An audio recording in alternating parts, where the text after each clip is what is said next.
Para esta sesión. Buenas noches, ingeniero. Muy buenas noches. Agradecer la invitación para poder exponer un poco de lo que es gestión pública. Entiendo que es un curso avanzado el que se va a desarrollar. Entiendo que van a participar diferentes ponentes en el cual se van a tratar diferentes temas. Básicamente, cuando hablamos de gestión pública, tenemos que hablar de los sistemas administrativos que regulan el Estado. Tenemos que hablar un poco de la estructura del Estado, el funcionamiento, ¿no? Y desarrollar todo ese tema en una sola sesión es pues el tiempo no es suficiente. Muchas veces cuando se habla de los sistemas administrativos, cada sistema tiene que ser desarrollado en un curso, en un módulo, ¿no? Sin embargo, como entiendo de que otros colegas van a participar aportando respecto a los sistemas administrativos que están ligados al tema de gestión pública, ¿no? Porque gestión pública habla de gestionar, habla de utilización de recursos, habla de utilización de los bienes del Estado, pero ¿quiénes hacen esa utilización de estos recursos y bienes del Estado? Los hacen pues los gestores públicos, los que administran los recursos del Estado, funcionarios públicos, servidores públicos, ¿no? Quienes ingresan al aparato estatal a través de un concurso público, a través de la designación por temas de confianza, a través de voto popular, ¿no? Como se está dando.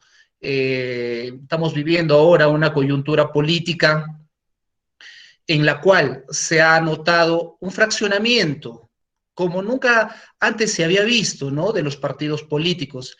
Hemos estado en una cierta incertidumbre, pero bueno, al día de hoy por lo menos ya tenemos las cosas claras, ¿no? Vamos a ir a una segunda vuelta entre dos partidos y nosotros, técnicos, sabremos tomar la mejor decisión para augurar un futuro adecuado para nuestro país. Bien, para entrar directo al tema, como les decía, vamos a hablar un poco de los sistemas administrativos, pero en forma resumida, toda vez de que en adelante se van a seguir tocando estos temas, ¿no? Un poco de cómo se ingresa al aparato estatal, qué regula, un poco de la ley marco del empleo público, la ley del código de ética, un poco de la estructura del Estado en forma resumida, ¿no? Entonces, para poder empezar,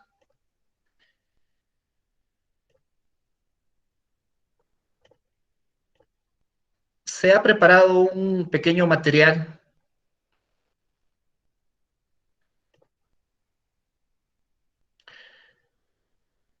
¿Se visualiza el material? Sí, sí, sí Por se favor. visualiza, ingeniero. Listo. Pues, ¿sí? Sí, Por favor, cualquier tema que hubiere, con toda la confianza del mundo, por favor. ¿Sí? Bien, para hablar de lo que es gestión pública, se tocan diferentes temas. Se toca el tema de la estructura y funcionamiento del Estado, el tema de la descentralización y desconcentración, el tema de los documentos de gestión, que muchas veces una institución pública carece de estos instrumentos de gestión. Es una principal deficiencia de las entidades públicas, la no actualización de sus documentos de gestión, de sus instrumentos de gestión, el no contar con adecuados instrumentos de gestión que regule el funcionamiento interno de la institución, los planes de desarrollo, los sistemas administrativos, los dispositivos de la gestión pública, entre otros aspectos. Cuando hablamos de estructura y funcionamiento del Estado, tenemos que tener en cuenta situaciones representadas como las que mostramos en esta diapositiva. Tenemos 6 situaciones y una de ellas, una pregunta se nos viene a la mente y se dice, ¿en cuál de estas situaciones representadas no existe o no existiría la participación del Estado? Probablemente la respuesta sea que de repente en el gráfico de la fotografía del supermercado, puede ser que no intervenga el Estado, puede ser que en la entidad financiera no intervenga el Estado. Sin embargo, el Estado interviene en cada una de estas situaciones. En agricultura, cuando una persona realiza un matrimonio o se une con su pareja y se casan, el Estado está presente. Cuando una persona solicita un crédito, ¿no? Para poder hacer una inversión, el Estado interviene.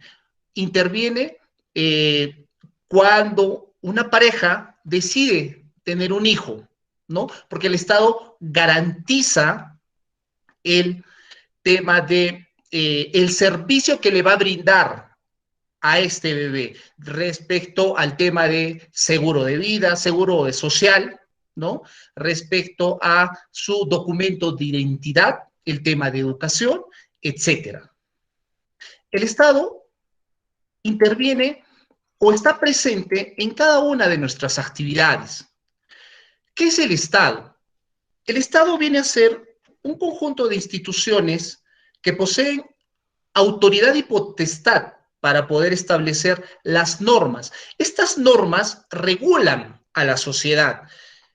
El Estado, a través de las instituciones públicas, emite marcos normativos que regulan una sociedad, que regulan procedimientos administrativos dentro de una institución pública. El Estado está compuesto por tres elementos fundamentales: la población, el territorio, el poder o soberanía. Ahora, el Estado tiene el rol regulador, tiene el rol prestacional y tiene dos funciones importantes, una función que es normativa y la otra función administrativa. Cuando hablamos del rol regulador, el Estado, bajo la función normativa, dicta normas generales que afectan el ámbito de libertad de las personas. Por poner un ejemplo, el Estado emite una norma para poder regular el tránsito vehicular, donde se establecen las condiciones para obtener una licencia de conducir, donde te obliga a tener un seguro, un SOAT, ¿no? Donde te obliga una condición tan sencilla como no pasarse un semáforo en rojo, y entre otros. Todo esto está regulado en una ley, ¿ya? Esto dentro del rol normativo, perdón, dentro de una función normativa por parte del Estado. Ahora bien, dentro de una función administrativa, ¿qué es lo que hace el Estado? El Estado hace efectivo este marco normativo que ha emitido antes de, que regula determinadas condiciones. En la parte administrativa, lo que hace es velar por el cumplimiento adecuado de esta norma. Es decir, si tenemos una norma que regula el tránsito, en la parte administrativa, los policías hacen cumplir todas estas condiciones, ¿no? A través de la supervisión. Y cuando una persona no cumple con estas condiciones, en este ejemplo, lo que hace la policía es multar a través de las papeletas respecto a las personas que hayan incumplido una condición. Es decir, si un policía detiene un vehículo y solicita los papeles y esta persona no cuenta con los papeles, como el SOAT, una licencia o la tarjeta de propiedad, entre otros documentos, entonces el policía, dentro de las funciones administrativas, velando por el cumplimiento del marco normativo que ya reguló, que ya normó, lo que va a hacer es imponer la papeleta, imponer la multa como una acción sancionadora. Ahora, el Estado tiene el rol prestacional. Cuando hablamos del rol prestacional, implica que el Estado presta servicios, servicios de salud, servicios de educación, entre otros. Dentro de este rol prestacional, el Estado emite normas, ¿no? En este caso, emite normas generales relacionadas a la prestación de servicio que realiza el Estado. Por ejemplo, en el sector educación, el Estado, a través del Ministerio de Educación, establece las reglas para una educación básica regular, ¿no?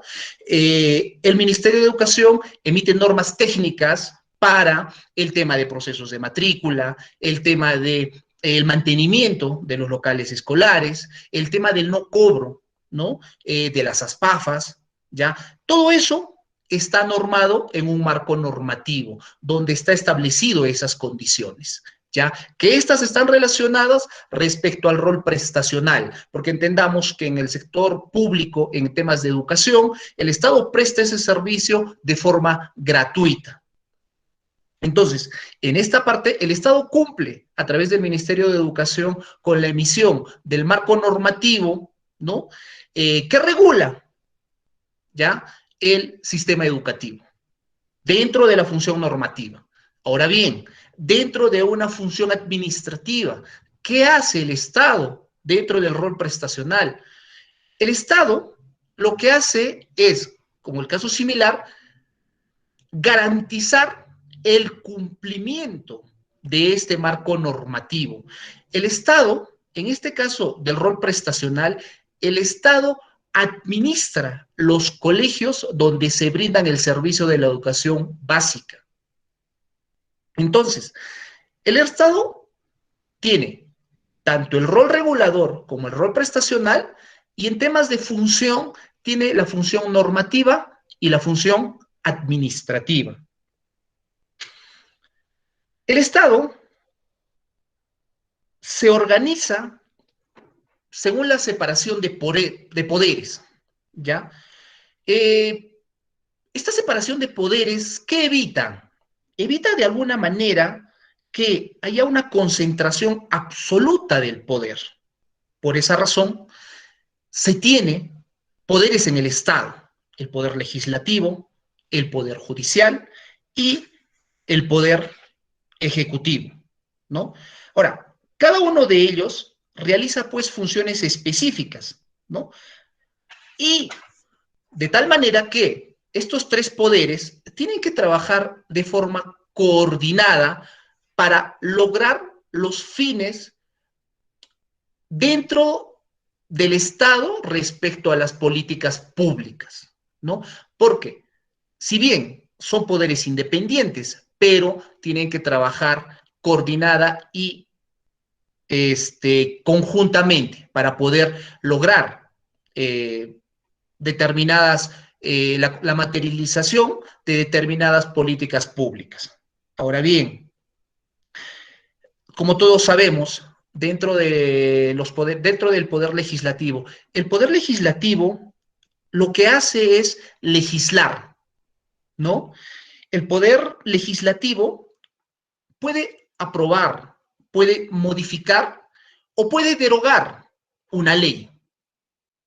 Básicamente, eso es lo que hace el poder legislativo, más allá de tener las funciones de poder modificar la Constitución, de aprobar o modificar su propio reglamento interno, ¿no? Aprobar tratados, ¿no? Una de ellas, otras funciones importantes, es que el Poder Legislativo puede designa al Contralor General de la República, al Defensor del Pueblo y a los miembros del Tribunal Constitucional. Dentro de otra función, el Poder Legislativo, por ejemplo, ratifica al presidente del Banco Central de Reserva y de la Superintendencia de Banca y Seguros. Esas son básicamente las principales funciones del Poder Legislativo.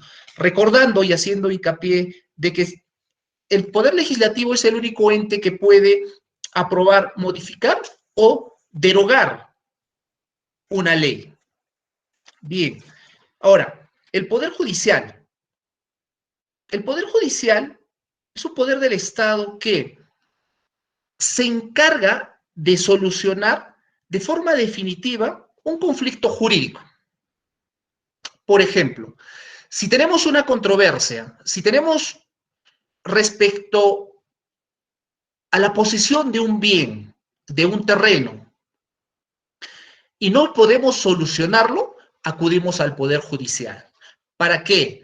Respetando el debido proceso, el Poder Judicial sea quien resuelva y determine objetivamente dentro del marco legal a quién le corresponde el terreno, el bien que se está de repente se está poniendo en discusión, ¿no? Luego tenemos el Poder Ejecutivo. El Poder Ejecutivo no es más que un poder del Estado que lo que hace es dirigir la política general del gobierno.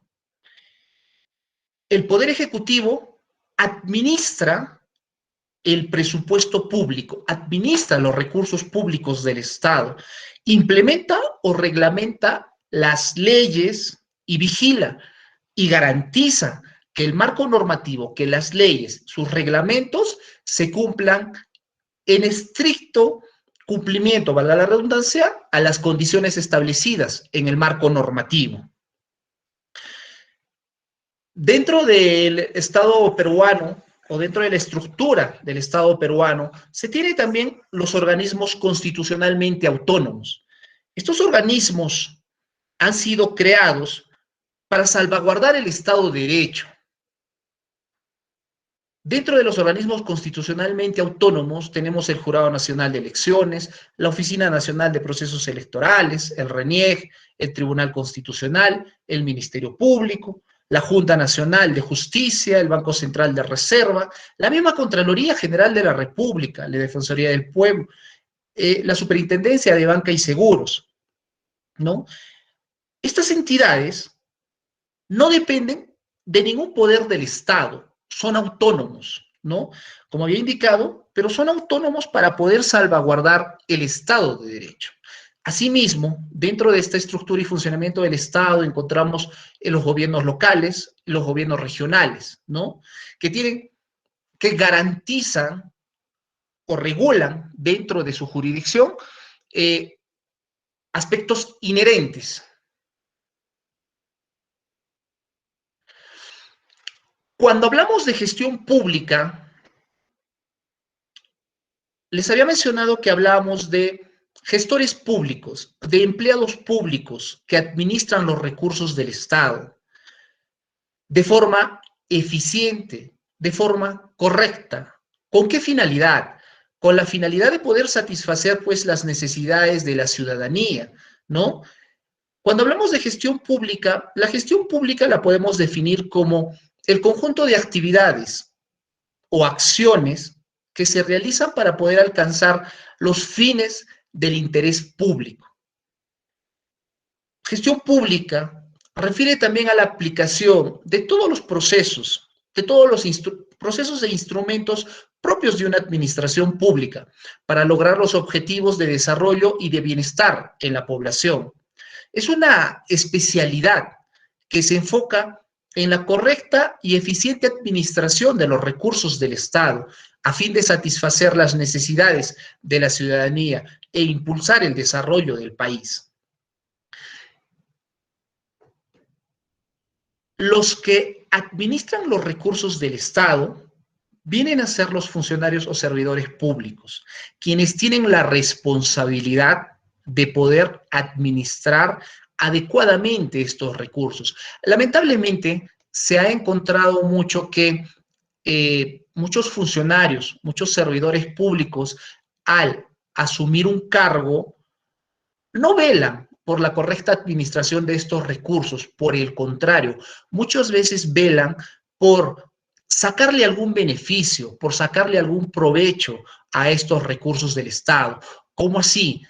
A veces con la apropiación directa de estos recursos, ¿no? A veces lo hacen con la apropiación para otros, ¿no? Hay manera. Más adelante voy a poder explicar un poco más de esos temas, de cómo algunos funcionarios o servidores públicos hacen una inadecuada administración de los recursos, que en el Sistema Nacional de Control se denomina delitos contra la administración pública, llámese el tema de peculado, negociación incompatible, entre otros. Estos temas obedecen a que funcionarios públicos, servidores públicos, actúan de manera irregular. Si bien cuando vamos a la definición de gestión pública, dice que la gestión pública debe satisfacer las necesidades de la población. Sin embargo, a veces cuando se hace gestión pública no se satisface muchas veces las necesidades de la población, sino a veces se satisface intereses personales, ¿no? Cuando queremos beneficiar a determinado contratista para que pueda ganar un proceso de contratación. ¿Por qué? Porque a veces se deben favores políticos, ¿no? O porque a veces tenemos una amistad, de pronto, y empezamos a vulnerar el marco normativo para poder favorecer a determinado postor, ¿no? En un proceso de contratación, en un concurso público, a veces se encuentra que un postulante que no cumple las condiciones establecidas en los términos de referencia se adjudica la plaza. Si puede hacer que en un concurso público estén solicitando un ingeniero economista, un administrador, ¿no? O un ingeniero industrial, de pronto, que tiene alguna similitud. A veces se encuentra que, pero se presenta un postulante que no cumple esas condiciones, que tiene otra carrera, por ejemplo, contador. Y a veces pasa que los que administramos o los que estamos haciendo gestión pública tomamos decisiones erróneas y admitimos a un profesional que no cumple las condiciones, poniendo en riesgo a la institución o poniendo en riesgo el cumplimiento de los objetivos de la institución. La Ley Marco del Empleo Público regula el tema del acceso al empleo público. Esta ley, Marco del Empleo Público, que ha sido aprobado mediante la ley 28.175 publicado el 18 de febrero del 2004, clasifica el empleo público a través de el funcionario público y el servidor público. Dentro de la clasificación de funcionario público, clasifica funcionario público por elección popular, funcionario público por por designación, ¿no? Como sabemos, el funcionario público por elección popular en un gobierno local, pues, serían los alcaldes, ¿no? En un gobierno regional, el gobernador, y en el gobierno nacional, el presidente de la República, ¿no? Y dentro de esta clasificación se encuentran los funcionarios de confianza, quienes son designados por estas autoridades, por los alcaldes, quienes son designados para un cargo de confianza. Estos dos funcionarios, tanto el de confianza como el funcionario público, no entran por concurso público a la entidad, ¿no? Porque uno es por confianza y el otro es por elección popular. Mas sí, la otra clasificación que está referido a los servidores públicos, ellos sí. ¿Por qué? Porque ellos hacen labores administrativas dentro de las entidades públicas. La Ley Marco del Empleo Público establece el acceso al empleo público. Establece que el acceso al empleo público se da mediante un concurso público, ¿ya? Mediante un concurso público abierto, ¿no? ¿Y por qué es abierto?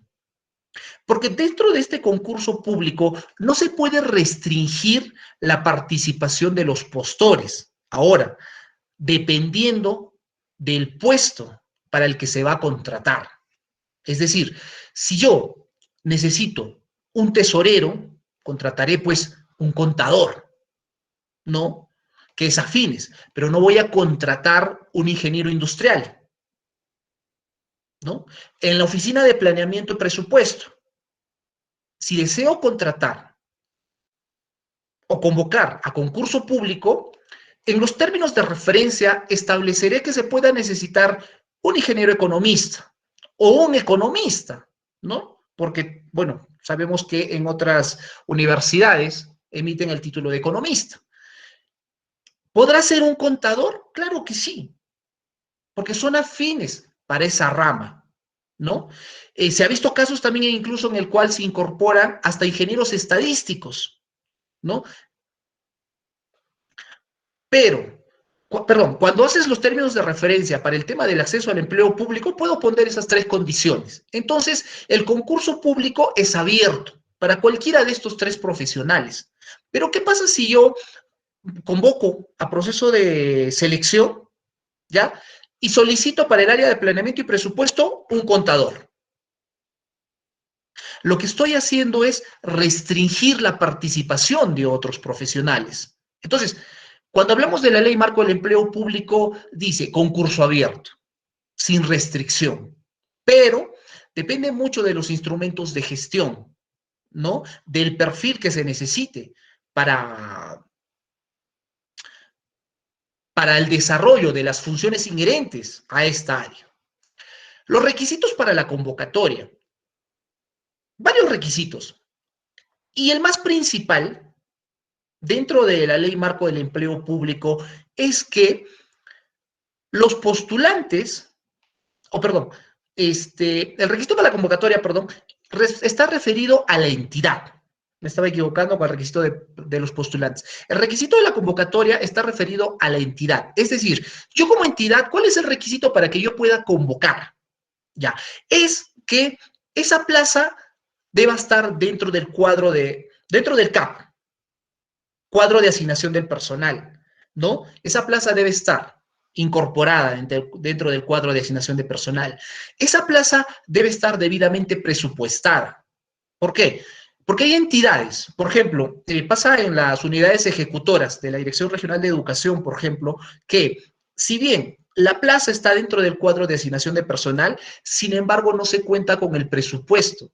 Y esa es una de las limitaciones por la cual las unidades ejecutoras no pueden realizar la contratación de personal.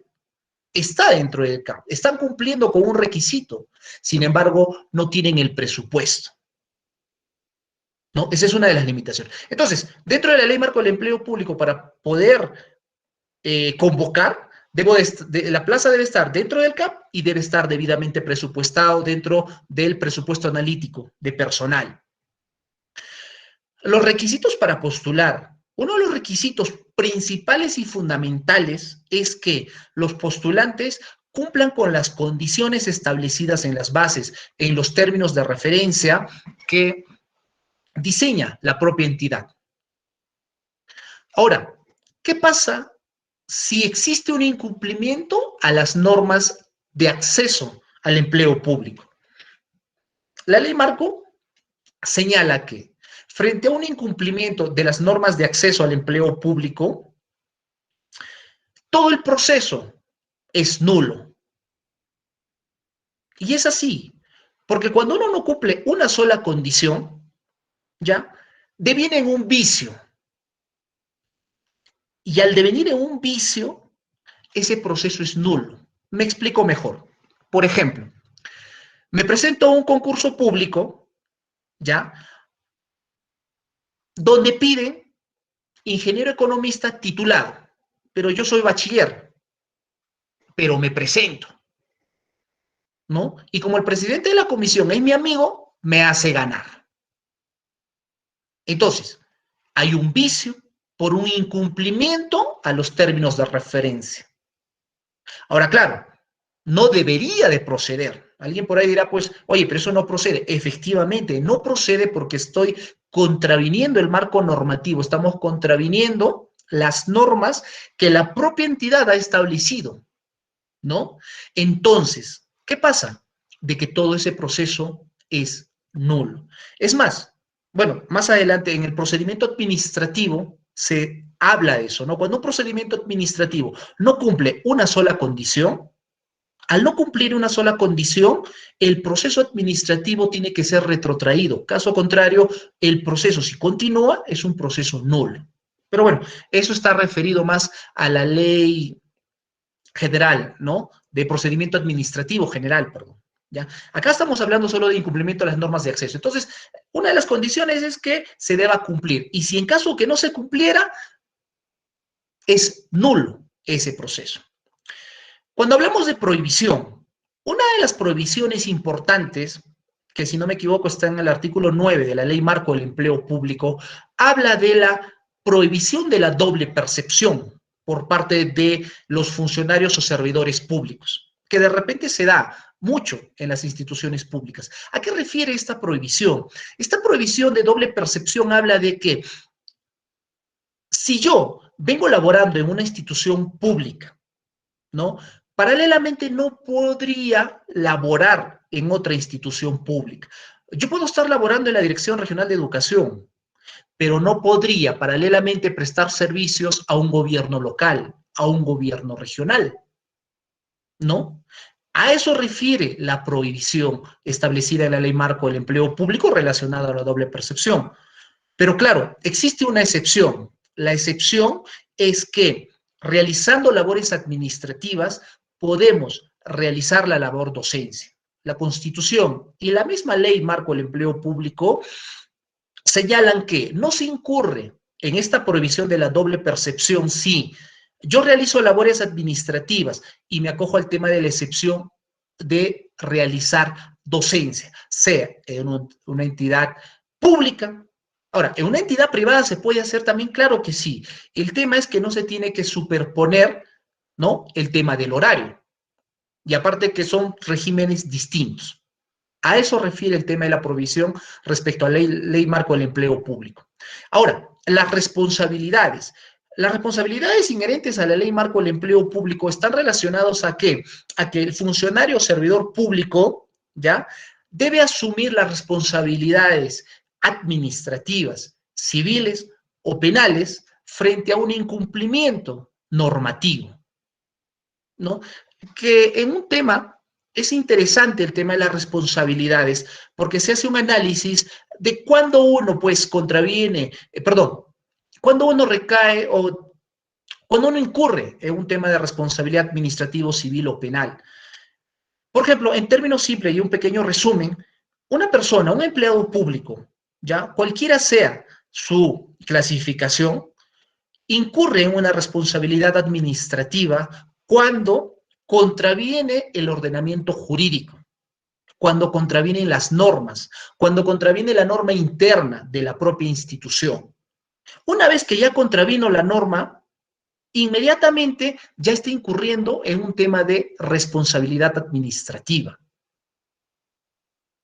El tema de la responsabilidad civil, el tema de la responsabilidad penal, ya son análisis de...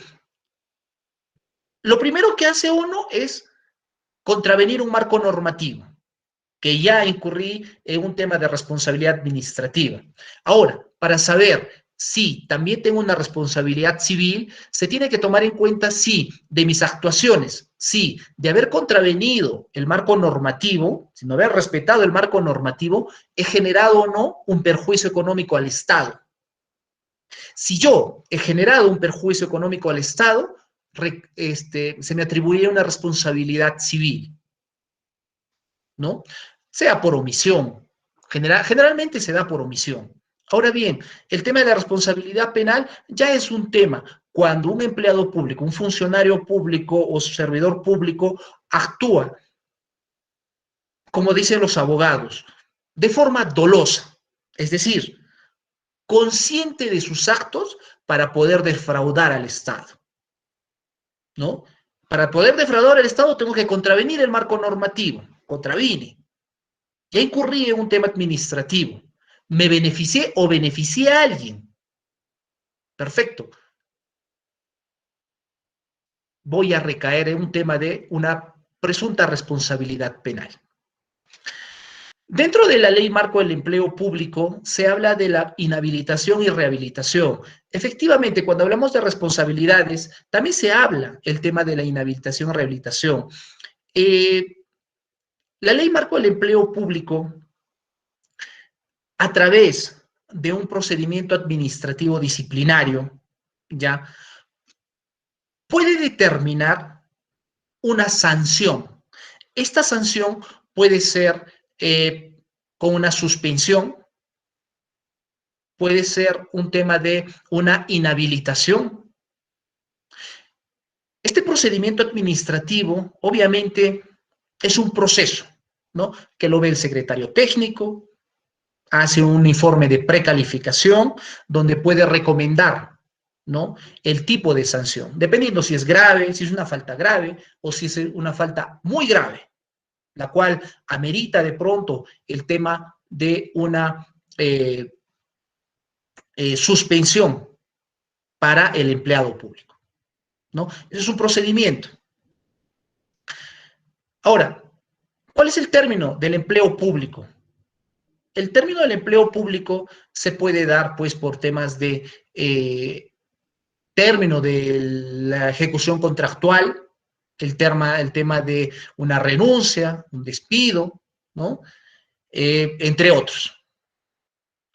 Ahora bien, hablaremos un poco de la ley del Código de Ética y de la Función Pública, ¿no?, que es una ley aprobada mediante la ley 27815 de 12 de agosto del 2002. Esta ley, a diferencia de la otra norma, donde clasificaba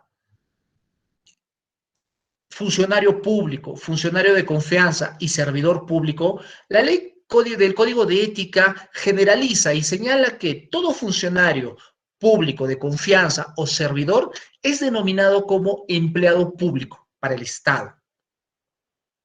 Esta ley tiene principios, deberes, prohibiciones y temas de sanciones. Dentro de los principios está el respeto, la probidad, eficiencia, idoneidad, veracidad, lealtad y obediencia, justicia y equidad, lealtad al Estado y derecho. 8 principios, 6 deberes. Dentro de los deberes, el tema de la neutralidad, transparencia, discreción, ejercicio adecuado del cargo.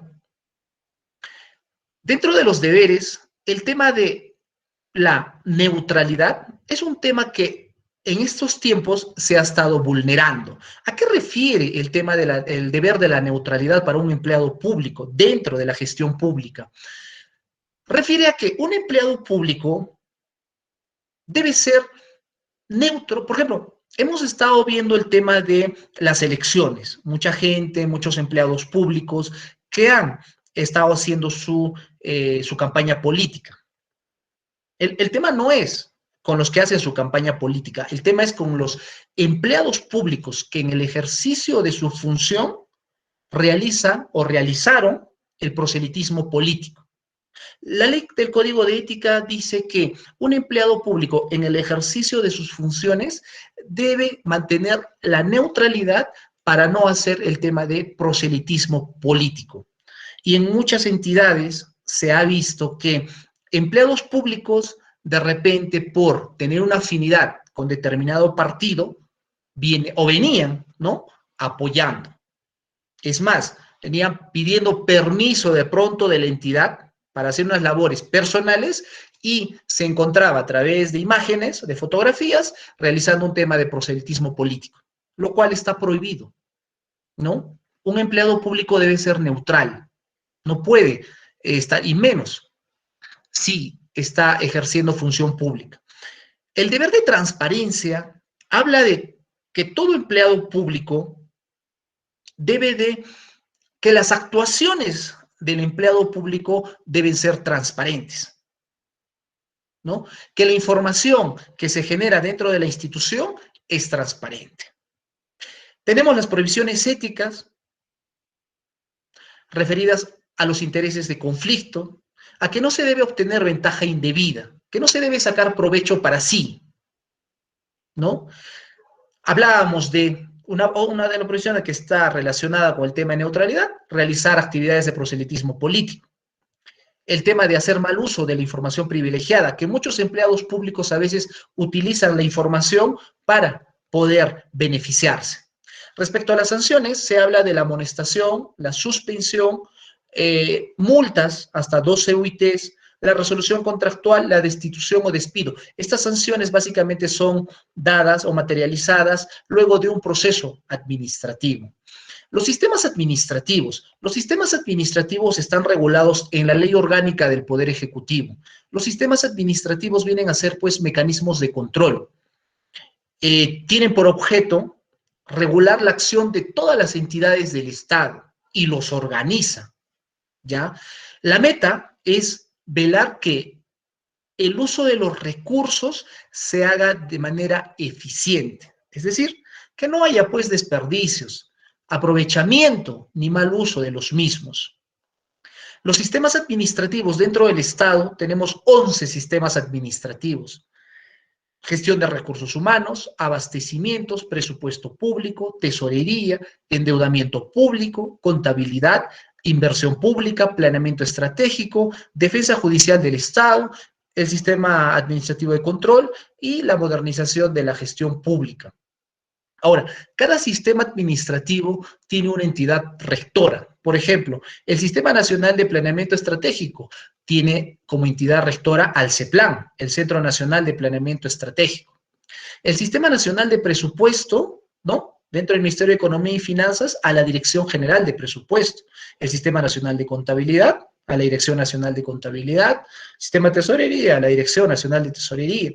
El Sistema Nacional de Endeudamiento Público, a la Dirección Nacional de Endeudamiento Público, que todas esas entidades están ligadas al Ministerio de Economía y Finanzas. Las contrataciones del Estado, el sistema de abastecimientos, ¿no?, como su ente rector tiene al OCE, al organismo supervisor de las contrataciones del Estado. El Sistema Nacional de Inversión Pública, ¿no?, a través de la Dirección General de Programación Multianual del Sector Público como ente rector. El Sistema Nacional de Bienes, a la SBN. Ese es su sistema rector. Ahora, dentro del sistema de recursos humanos, ya está el SERVIR, que es la Autoridad Nacional del Servicio Civil. Ahora bien, dentro de todos estos sistemas, tenemos el Sistema Nacional de Control, cuyo ente rector es la Contraloría General de la República, que lo que hace es supervisar todos los demás sistemas administrativos, ¿ya?, a través de la verificación, de la vigilancia, para ver el cumplimiento del marco normativo dentro de estos sistemas administrativos. El Sistema Nacional de Presupuesto Público es un sistema que está regulado dentro del Decreto Legislativo 1440, que es el Decreto Legislativo del Sistema Nacional de Presupuesto Público, que ha sido publicado, pues, el 16 de septiembre del 2018.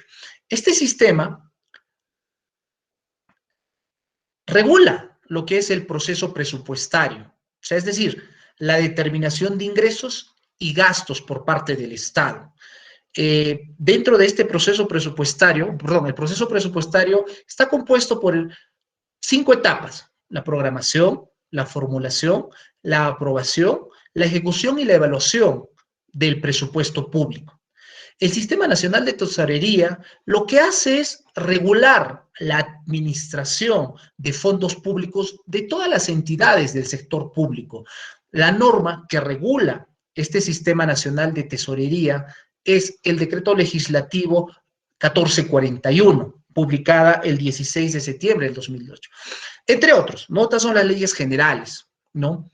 Dentro del Sistema Nacional de Tesorería, por ejemplo, a veces se cometen los errores. Cuando hablamos de administración de fondos públicos, la norma te regula y te dice cómo se administran estos recursos públicos respecto a la captación. Es decir, que la entidad realiza la captación de recursos y estos recursos deben ser, pues, depositados, ¿no?, en las cuentas corrientes de la propia institución dentro de un plazo. La ley habla de plazo no mayor a 24 horas. Sin embargo, en algunas entidades no se administra adecuadamente los recursos. ¿Cómo así? Se ha encontrado que en algunas entidades públicas, por ejemplo, con este tema de los procesos de admisión, las comisiones lo que hacen es recaudar de forma directa estos recursos públicos, ¿ya? Lo cual obviamente está prohibido. Ahora, cuando hacen la recaudación, no cumple con lo que dice el marco normativo, que es el depósito a la cuenta corriente de la institución. Muchas veces ellos administran el recurso directamente y son ellos los que utilizan estos recursos, por ejemplo, para la contratación de servicios en temas de publicidad, para la utilización de viáticos, alimentos, ¿no? Para la contratación de drípticos. Entonces, cuando se da este tipo de administración, se está contraviniendo todo el Sistema Nacional de Tesorería. Porque el Sistema Nacional de Tesorería te regula la manera de cómo se puede habilitar fondos públicos para estas actividades, por ejemplo, ¿no? Una de las modalidades es, pues, la habilitación de fondos públicos por la modalidad de encargo interno. Esta modalidad habla de que un empleado público, un funcionario o servidor público, previo a un procedimiento administrativo de la elaboración de un plan, ¿no? Para el desarrollo, volviendo al ejemplo, voy a desarrollar un examen de admisión, perfecto, elaboro un plan en el cual establezco una estructura de costos para poder determinar cuánto me va a costar poder desarrollar el proceso de admisión. Esto, por ejemplo, les hablo en estricto en los institutos públicos, ¿no? Que es un problema que se ha identificado. Entonces, hago el plan y solicito a la entidad que me habiliten los fondos, ¿no? De acuerdo a la estructura de costos. Perfecto. La entidad me habilita y es ahí cuando yo como empleado público recién puedo utilizar los recursos del Estado para comprar bienes, para pagar servicios, para contratar los servicios de los drípticos, etcétera. Pero lo que les explicaba anteriormente, cuando los empleados públicos recaudan directamente y no hacen los depósitos a la cuenta corriente y ellos directamente utilizan estos recursos para hacer pagos diversos, eso va a recaer en un tipo de responsabilidad administrativo, civil o penal. Una de las deficiencias que tiene este sistema administrativo de tesorería, perdón, los empleados públicos, lo que hacen es a veces contravenir este sistema de la manera como les había puesto como un ejemplo. El Sistema Nacional de Contabilidad. Este Sistema Nacional de Contabilidad que viene está regulado por el Decreto Legislativo 1438, establece normas y procedimientos inherentes al área de contabilidad, ¿no? Es un sistema de información económica, financiera y presupuestal. ¿Qué es lo que hace, pues, el Sistema Nacional de Contabilidad? Cada sistema tiene su propia función. En la práctica, ¿qué hace el sistema de contabilidad? Elabora los estados financieros. Dentro de una ejecución presupuestal, el Sistema Nacional de Contabilidad lo que hace es el devengado, ¿no? Pero cumpliendo con las condiciones que establece el marco normativo. Es decir, para yo realizar el devengado en el área de contabilidad, tengo que garantizar de que se cuente con toda la información que me garantice que el bien, que el servicio, que el bien ha sido ingresado adecuadamente, que el servicio ha sido prestado dentro de los plazos y con la calidad solicitada. En este Sistema Nacional de Contabilidad muchas veces se ha encontrado de que se hace el devengado, pero no se tiene el documento fuente como un informe de conformidad.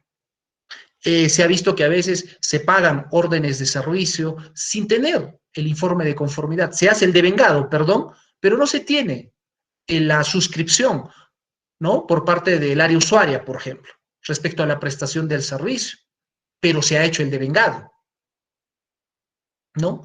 O como en el caso del sistema, desde el sistema de tesorería, que el tesorero a veces gira o hace la transferencia por el CCI, pero no tiene sustento, no tiene el informe de conformidad. O si tiene el informe de conformidad, de pronto no cuenta con los otros documentos de carácter obligatorio. Entonces, este sistema de contabilidad y este sistema de tesorería presenta este tipo de deficiencias. El Sistema Nacional de Endeudamiento Público.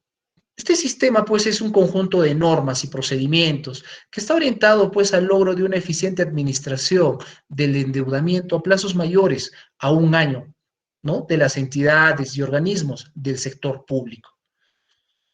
Está regulada por el decreto legislativo 1337. Bien, tenemos el sistema administrativo de control, que su ente rector pues viene a ser la Contraloría General de la República. Este sistema es un conjunto de normas, métodos y procedimientos estructurados e integrados funcionalmente, que está destinado a conducir y desarrollar, el control gubernamental, ¿no? Dentro de todas las entidades del sector público. Cuando hablamos de control gubernamental, se habla pues del control interno y del control externo. El control interno dentro de este sistema lo hace la propia entidad, lo hace todo empleado público de la entidad dentro de su institución. ¿Cuándo hacemos control interno? Cuando garantizamos el cumplimiento de las condiciones establecidas en los instrumentos de gestión de la entidad. Es decir, toda entidad tiene regulado, ¿no?, un procedimiento que regula el cumplimiento de determinadas condiciones. Por ejemplo, cuando se va a contratar un bien, ¿no?, se contrata de forma directa en algunos casos y en algunos casos a través de contratación pública. Perfecto. Ya hicimos la contratación pública, ¿no? Entonces ya nos entregan el bien.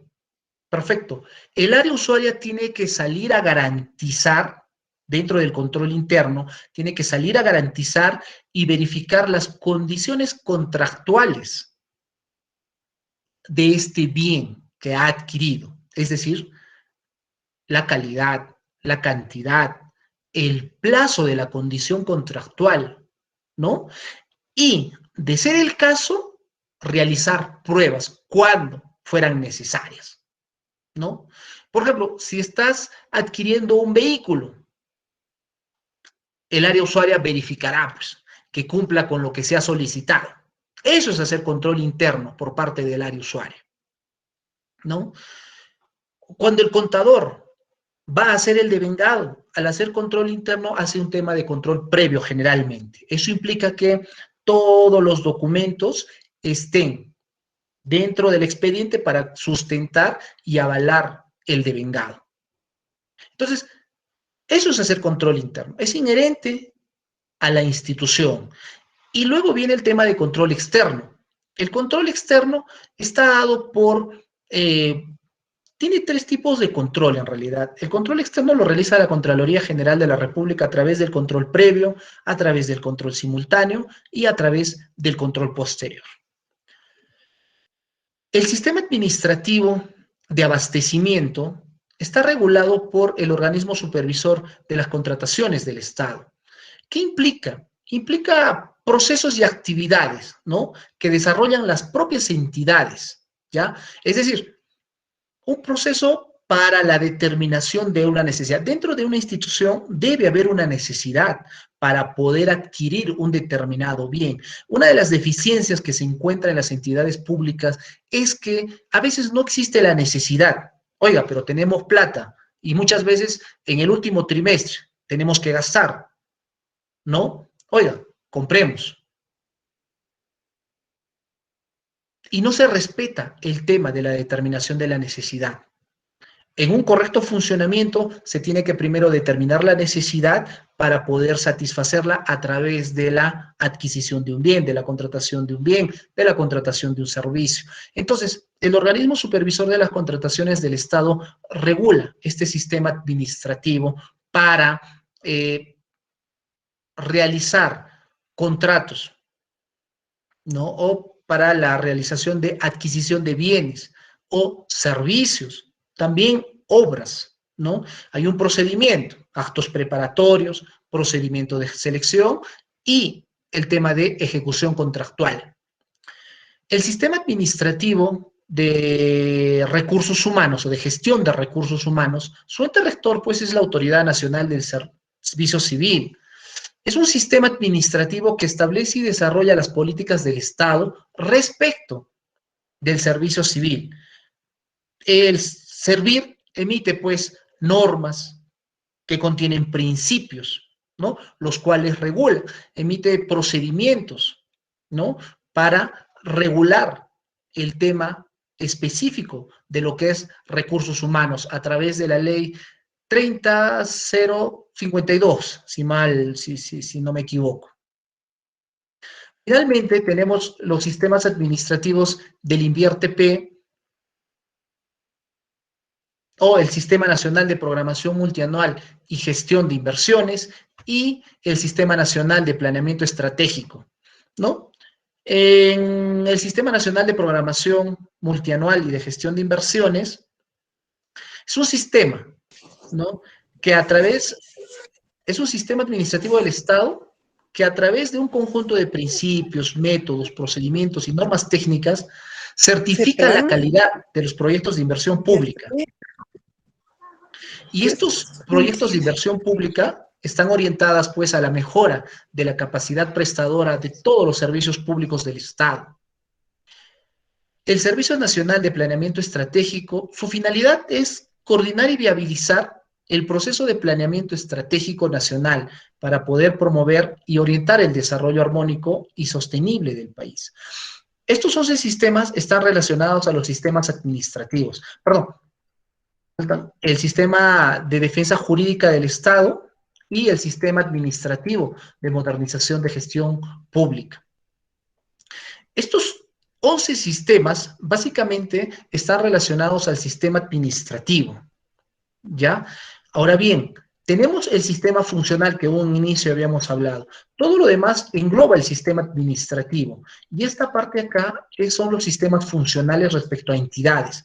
Por ejemplo, tenemos respecto al Sistema Nacional de Evaluación y Fiscalización Ambiental, el Organismo de Evaluación y Fiscalización Ambiental, más conocido como OEFA.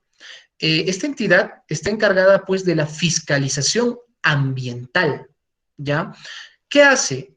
Asegura el adecuado equilibrio entre la inversión privada en actividades extractivas y la protección ambiental. Dentro del Estado, está incorporado dentro de los sistemas funcionales. Asimismo, está incorporado también el Sistema Nacional de Gestión de Riesgos de Desastre, ¿no? La cual se ha creado con la finalidad de poder identificar y reducir los riesgos asociados a peligros o minimizar sus efectos, así como para evitar la generación de nuevos riesgos, ¿ya?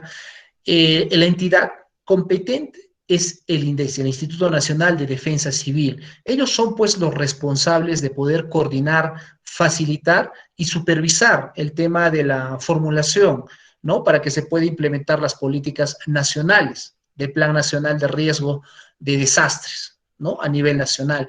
Y finalmente, dentro de este sistema funcional, tenemos también el Sistema Nacional de Estadística Informática, ¿no?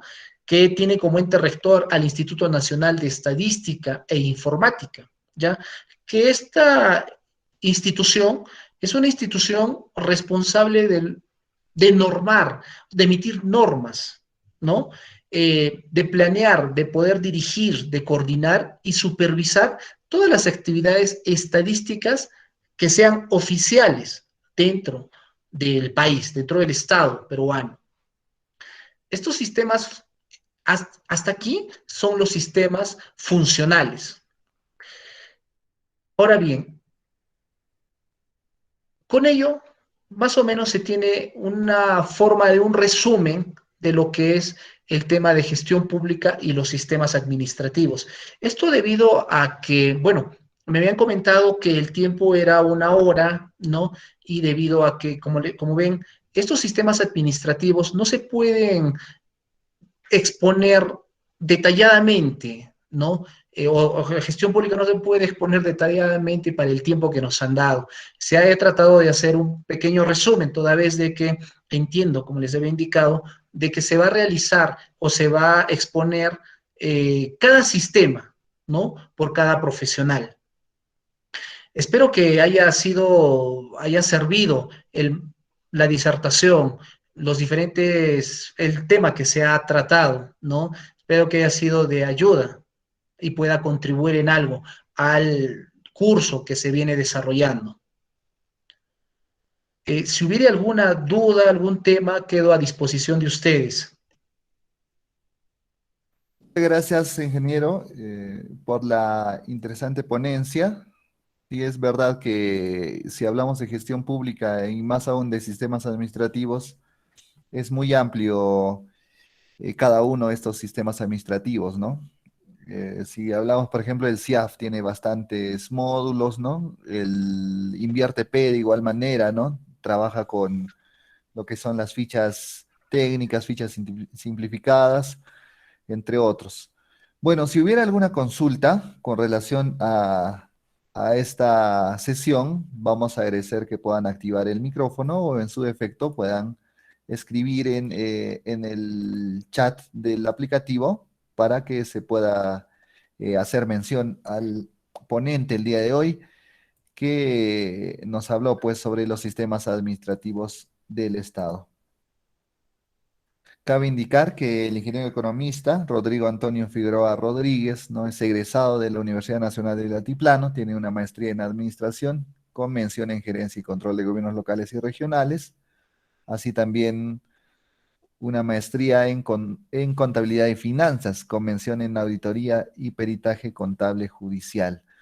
Así también comunicarles a los participantes que con el ingeniero vamos a también desarrollar lo que es el Sistema Nacional de Control en una posterior sesión, para lo cual también los invitamos a que puedan participar. Disculpe, ingeniero, buenas tardes. Muy buenas tardes, señorita. Mi nombre es Lidia y, bueno, he escuchado la ponencia del día de hoy y me pareció muy interesante, ¿no? Sobre todo aquellas personas que trabajamos en el sector público. Nos ayuda bastante. Mi pregunta era, ingeniero, yo recién estoy insertándome a la gestión pública. Y generalmente siempre he escuchado en las oficinas hablar de devengado, y usted también lo mencionó. No sé si me podría decir de manera concisa qué es un devengado, porque tengo dudas, ingeniero, por favor. Bien, agradecido por tu consulta. En términos simples, el devengado es el reconocimiento de la deuda. Ya, recordemos que para la ejecución presupuestal o para realizar el pago, tenemos tres fases, ¿no? El compromiso, el devengado y el girado. Cuando una persona nos entrega un bien, lo primero que el área usuaria, perdón, lo que la entidad hace es realizar el compromiso del presupuesto generando una orden de servicio. Esta orden de servicio es notificada al contratista para que pueda cumplir con su obligación, ¿no? Entonces, cuando el contratista entrega el bien, el área usuaria elabora un informe de conformidad. Hay un error que cometen ahí generalmente. Muchas veces entregan el bien y el almacenero es quien recepciona el bien, ¿ya? Y suscribe la orden de compra en la parte inferior derecha, ¿no? Donde dice recibí conforme. Pero el almacenero lo que hace es recibir y dar fe respecto al tema de la cantidad del bien, más no de las características técnicas del bien. Recordemos que cuando en una entidad pública el área usuaria hace un requerimiento, elabora pues sus especificaciones técnicas si estamos hablando de un bien, ¿no?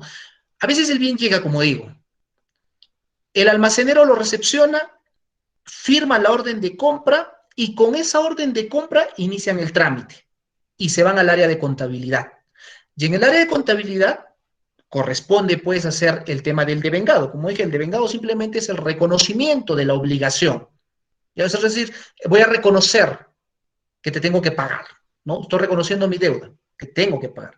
Entonces, el error que cometen a veces es que ven la orden de compra suscrita por el almacenero y realizan esta segunda fase del devengado. Ahí cometen un craso error. ¿Por qué? Porque para realizar el devengado, el contador o el área de contabilidad o el área que realiza, generalmente es contabilidad obviamente, ¿no? Que realiza el devengado, debe solicitar de forma obligatoria que ese expediente, que esa orden de servicio o de compra, perdón, deba tener un informe de conformidad por parte del área usuaria, donde nos garantice como entidad que el contratista ha cumplido con las condiciones contractuales, es decir, haya cumplido con el plazo establecido en el contrato, haya cumplido con todas las características técnicas, ¿no? Y haya cumplido con demás condiciones. ¿Qué pasa? ¿Por qué? Porque el almacenero no va a verificar ese tema. El almacenero simplemente verifica el bien y la fecha. Yo recibí hoy, que es 12 de abril, recibí pues una camioneta. La dejaron pues en almacén, ¿no? Y yo di la conformidad.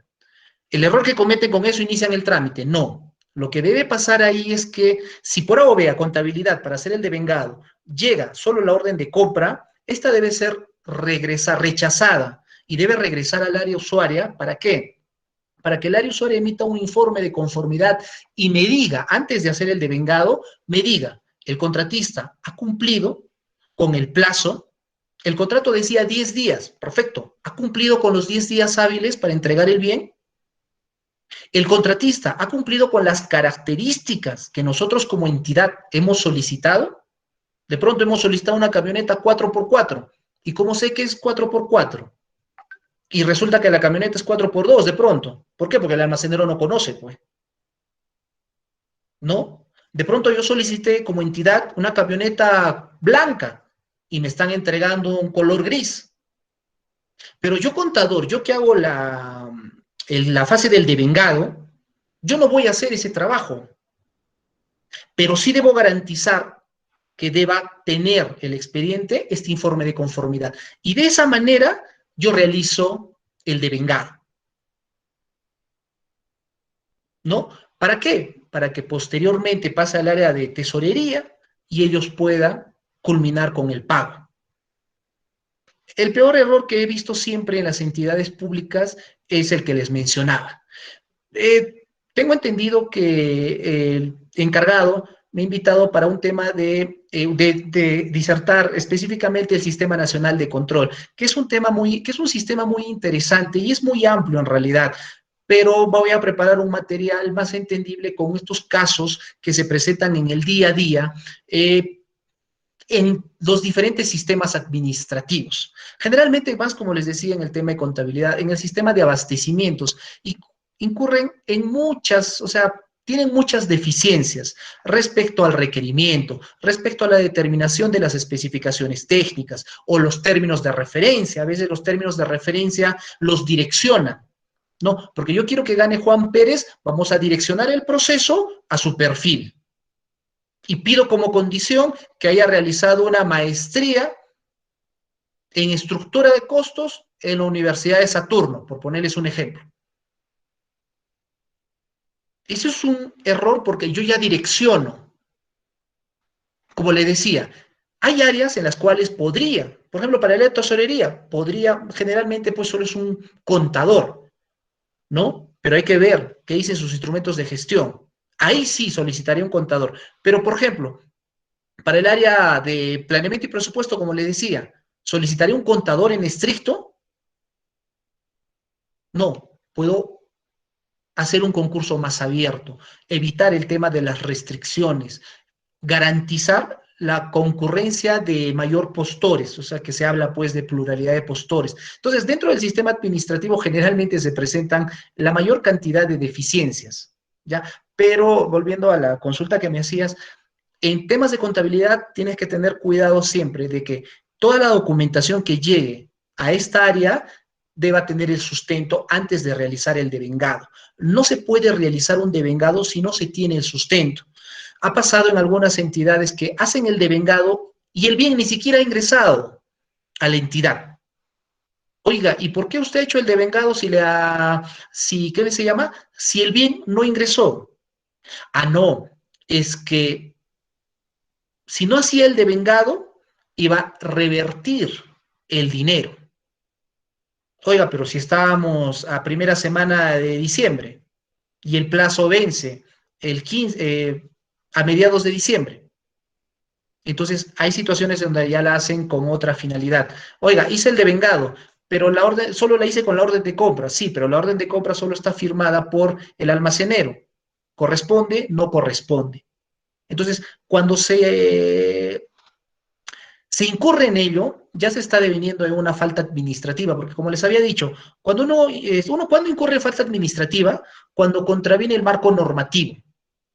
Suficiente que haya contravenido una condición, yo ya incurro en responsabilidad administrativa. O sea, la ley, el reglamento, las normas internas de la propia institución, el TUPA, ¿no? O sea, tenemos varios instrumentos dentro de cada institución. Entonces, una condición que yo haya contravenido en cualquiera de los procesos, si hablamos de ejecución presupuestal, en las fases, en el compromiso, en el devengado. Oye, hice el compromiso, sí, pero si no tiene contrato, si no tiene vínculo contractual, ¿por qué haces el compromiso? Oiga, hice el devengado, sí, pero no entregó el bien, ¿por qué haces el devengado? Oiga, pagué, yo soy tesorero, le hice la transferencia, sí, pero el bien no ingresó. Ya hay casos particulares porque una cosa es que el tesorero haga el pago, tenga el informe de conformidad, ya no es responsabilidad de él si el bien ingresó o no. El contador, bueno, en el área de contabilidad, cuando hacen el devengado, si tienen el informe de conformidad, ya no es responsabilidad del responsable de verificar si el bien ingresó o no. ¿Por qué? Porque el área usuaria te está diciendo que ha ingresado, ¿no? Él está diciendo que el bien ha ingresado. Ahora, el tema es que en un control posterior se va y se verifica y el bien no está. Ahí viene el problema. Pero no viene el problema para el que ha hecho el devengado o para el que ha hecho el girado. Va a venir el problema para quien ha dado la conformidad, que generalmente pues es el área usuaria. Oiga, he hecho el devengado y el girado con la orden de compra. Y esta orden de compra solo la suscribió el almacenero. Ya, vamos a verificar los bienes. Volviendo al ejemplo exagerado de pronto. El contrato dice una camioneta 4x4 y el bien es 4x2. ¿De quién es la responsabilidad? Ahí, por ejemplo, ya es distinto al ejemplo anterior que les puse. ¿Por qué? Porque hay una condición, ahí la responsabilidad ya es compartida. Área usuaria, almacenero, el que hace el devengado y el que hace el girado. Pero alguien dirá, oye, pero yo hago el girado nada más, yo vi la orden de compra, estaba firmado por el almacenero. Sí, pero tú como eres el tesorero, conoces del marco normativo y el marco normativo dice que para girar tengo que garantizar que el bien haya ingresado a través de un informe de conformidad por parte del área usuaria. Repito, una orden de servicio o una orden de compra, firmada por el almacenero no te garantiza el cumplimiento de las condiciones contractuales. Entonces, en ese escenario siempre se debe tener mucho cuidado. Bien. Muchas gracias, ingeniero. Ya, espero haber, por lo menos contribuido en algo a tu duda. Sí, bastante, ingeniero. Muchas gracias. Lo que tienen que tener en cuenta, bueno, estamos ya hablando de repente del Sistema Nacional de Control, básicamente, que es un tema que me apasiona bastante, es que siempre vean, uno, cuáles son las funciones que tienes como empleado público, ¿ya? Porque recuerden que nos pueden iniciar un proceso administrativo o nos pueden iniciar, claro, un procedimiento disciplinario por un tema de omisión de funciones, por un tema de usurpación de funciones. Entonces, cuando llegas a ser empleado público, lo primero que uno tiene que hacer es ver cuáles son mis funciones, o sea, cuáles son mis límites, ¿no? Para no incurrir, para no contravenir mi propio reglamento interno, ¿ya? En un procedimiento administrativo, ¿cómo regula? ¿Cuál es el marco normativo que regula? Yo soy el área usuaria. ¿Dónde dice que debo hacer un requerimiento, pues? ¿O dónde dice cómo lo debo hacer? Para eso cuando hablábamos de los sistemas administrativos, existe el Sistema Nacional de Abastecimientos que a través de la Ley de Contrataciones del Estado regula ese procedimiento para el tema de la contratación de un bien, de un servicio o la ejecución de una obra, donde te dice y te da, creo que han estado desarrollando también esos cursos, ¿no? Donde te da las etapas de un proceso de contratación. ¿Cómo yo debo contratar como Estado? Oye, yo soy área usuaria. ¿Qué debo hacer? Me habla de actos preparatorios. ¿Y qué son, pues, actos preparatorios? Dice que en los actos preparatorios el área usuaria debe hacer un requerimiento. Ah, perfecto, yo hago mi requerimiento. Quiero pues una camioneta. Pero si me voy a la norma dice que el área usuaria, si bien hace su requerimiento para atenderle, pero este requerimiento debe tener un tema muy importante que es la finalidad pública. Debe tener las especificaciones técnicas, las características. Ah, perfecto. Conocido este marco normativo que regula, yo armo mi requerimiento. Ya no pido solo camionetas, sino empiezo a detallar cuál es la finalidad pública, para qué la voy a utilizar. ¿Será para el área de serenazgo?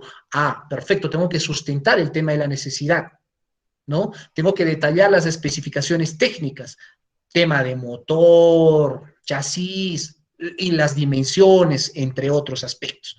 Perfecto, ya hice mi requerimiento. ¿Qué más? Ah, se tiene que hacer un estudio de mercado, ver si ese bien que yo estoy solicitando existe o no en el mercado, el tema del presupuesto, si la entidad cuenta o no con presupuesto. Eso es una condición que está regulado en esa ley de contrataciones del Estado, donde dice que si tú no tienes la disponibilidad presupuestal, no tienes por qué convocar a un concurso, a una contratación pública. La ley hoy te obliga que sí o sí tengas tu disponibilidad presupuestal. ¿Pero quién te la da? Ah, tú ya no eres área usuaria porque no la vas a generar, perdón, tú como área usuaria no la vas a generar, se la vas a pedir a otro sistema administrativo, que es el sistema de presupuesto. El encargado de la plata te dirá, ¿hay o no hay dinero? Si hay, te emitirá pues, el documento correspondiente donde te diga que hay la disponibilidad presupuestal. Perfecto, seguimos en los actos preparatorios. Ahora, el tema del estudio de mercado, ¿quién lo va a hacer? Ah, nos vamos a otro sistema administrativo, que es el sistema de abastecimientos, ¿no? Está logística o el área de abastecimientos propiamente, ¿no? Tienen diferentes nombres, en algunas son logística, en otras son abastecimientos. Ellos harán este estudio de mercado para poder determinar si el mercado me va a poder o no brindar o vender este bien que el área usuaria está solicitando. Si se dan cuenta, varios sistemas ya están trabajando, ¿no? Hasta ahí 3 sistemas ya están trabajando ya. Perfecto. Voy a la ley que me regula, dice, ya cumplí, ya tengo mi requerimiento, tengo la disponibilidad presupuestal, ya tengo el estudio de mercado. Perfecto, estoy dando cumplimiento al marco normativo. Lo que nos regula es el marco normativo simplemente. Entonces yo como entidad estoy dando cumplimiento y voy armando el expediente. Y voy viendo. ¿Y luego qué viene? Ah, si me enfoco en la ley de contrataciones del Estado, me dice, oiga, esto encaja en un tema de una licitación pública, hay que convocarlo, dice. Ah, perfecto. Voy a la ley, el marco normativo que sigue regulando este sistema de abastecimientos, me dice, oiga, tiene usted que conformar un comité. Este comité va a desarrollar este proceso de selección. Ah, perfecto. ¿Y quiénes deben integrar este comité? ¿No? ¿Lo puedo integrar yo como área usuaria? Claro que sí, porque tú eres el interesado, ¿no? Va a integrar un tema de logística también, porque él conoce del marco normativo. De repente yo como área usuaria no conozco, tengo referencia para dar cumplimiento. Y así, sucesivamente, ¿no? Vas a una segunda etapa, luego viene el tema de la ejecución contractual, donde, bueno, interviene en el sistema de contabilidad, interviene el sistema de tesorería, ¿no? Se elabora el contrato, se ven las condiciones, como en la etapa del proceso de selección, simple y llanamente se selecciona al mejor postor, quien me ofrezca las condiciones que yo he pedido y mejor aún, ¿no? Simple. Entonces, hay varios sistemas que vienen trabajando en ese proceso administrativo. Igual, ¿no? Cuando uno quiere hacer un proyecto de inversión pública, ¿no? Cuando uno quiere hacer una actividad, como les decía, oiga, necesitamos plata para hacer una actividad, perfecto, haga usted su plan, que sea aprobado mediante un acto resolutivo de pronto. Ah, interviene gerencia municipal o de repente administración, a quien se le haya delegado esas funciones. Ah, perfecto, pero quiero ver si hay plata. Intervendrá el sistema de tesorería, ¿no? La norma dice, ¿puede sacar dinero para esa actividad? Claro que sí, Pero también la norma te regula y te dice, oiga, saque usted la plata, pero una vez que usted desarrolla la actividad, usted tiene un plazo para poder hacer la rendición. Entonces, la norma, los sistemas administrativos que tienen cada uno su marco normativo, regulan esos procedimientos.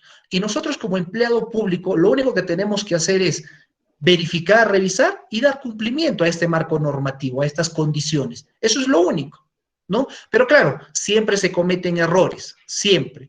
Quien no ha hecho gestión pública no tiene, como digo yo siempre, ni una raya, ¿no? Ni una rayita ahí, porque quien no ha hecho gestión pública, no ha tomado decisiones, no tiene ningún error, no ha cometido errores. Ese es el tema. Bueno, muy agradecido por la atención. Si no viene nada, espero poder desarrollar mejor esta parte en el Sistema Nacional de Control con unos ejemplos muy claros, con unos informes, bueno, casos prácticos en realidad para que se entienda, porque muchas veces lo que necesitamos es casos prácticos, porque la teoría resulta muy aburrida en muchos casos, pero con casos prácticos, con ejemplos, creo que podemos entender mejor todos los sistemas. De repente nos abocaremos al sistema de abastecimientos que está amarrado al Sistema Nacional de Control. Finalmente, el Sistema Nacional de Control lo que hace es supervisa todos los demás sistemas, toditos, porque lo único que ve es si cumplen o no con el marco normativo, si el empleado público está cumpliendo o no, ¿no? Para poder determinar algún tipo de responsabilidad. Bien, siendo las horas, creo que me van a disculpar, creo que me he excedido, los he aburrido, creo. Muchas gracias por su atención. Muchas gracias a usted, ingeniero Antonio. Muy interesante la ponencia y hay mucho que hablar en temas de gestión pública. Agradecer también a todos Efectivamente. los... Muchas gracias, ingeniero. Entonces nos encontramos en la siguiente sesión, ingeniero, para hablar sobre el Sistema Nacional de Control. Ya, Muchas ¿para gracias. cuándo es? Disculpa. A ver, déjeme ver la programación. Es para el día 17. Ah, perfecto, perfecto. Sí, Para para poder el de día repente sábado hacer 17. casos prácticos para poder exponer, porque en temas de Sistema Nacional de Control a veces es un poco engorroso. Vamos a tratar de hacer a través de unas casuísticas, ¿no? ¿Qué pasa cuando de repente se vulnera cierto marco normativo? ¿No? Que eso es lo que generalmente a veces cuando trabajamos en las entidades públicas, que eso es lo que necesitamos.